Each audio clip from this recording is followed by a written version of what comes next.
Lecture we'll be talking about the conductance and conductivity. If you haven't seen my last video on the resistance and resistivity, so you should go and watch it first because this topic is related to resistance and resistivity. The link of that video is in description.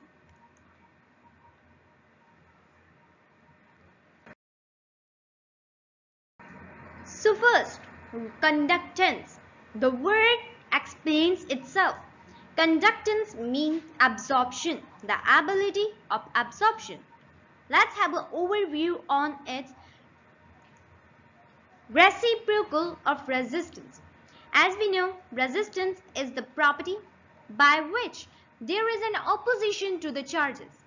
But here, the conductance is totally reciprocal to it. It is the measurement of the charges that are being absorbed. If we talk about its formula and units, so as we all know that the resistance is measured by Ohm's law, where R is equal to V per charge and V per charge is equal to Ohm. So if we will reciprocal it by the conductance, so it will become the charge per volt, I per V. So we will simply inverse it and it will become mho.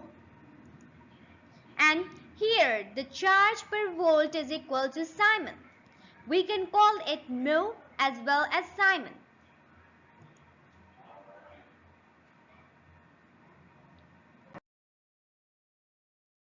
On the other hand, the conductivity is the ability of the material to absorb the charges.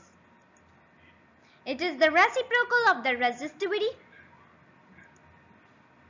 and as more the material conducts the electric charges, the more the conductivity of the material is present. If we'll have a look on the formula of the resistivity, so from there we can simply derive the formula of the conductivity as it is the reciprocal of that. So the resistance is equal to ohm meter, and if we inverse the resistivity, so it will become 1 upon ohm meter. And 1 upon ohm meter is equal to 1 Simon per 1 meter. And that's all about today's lecture. Thank you.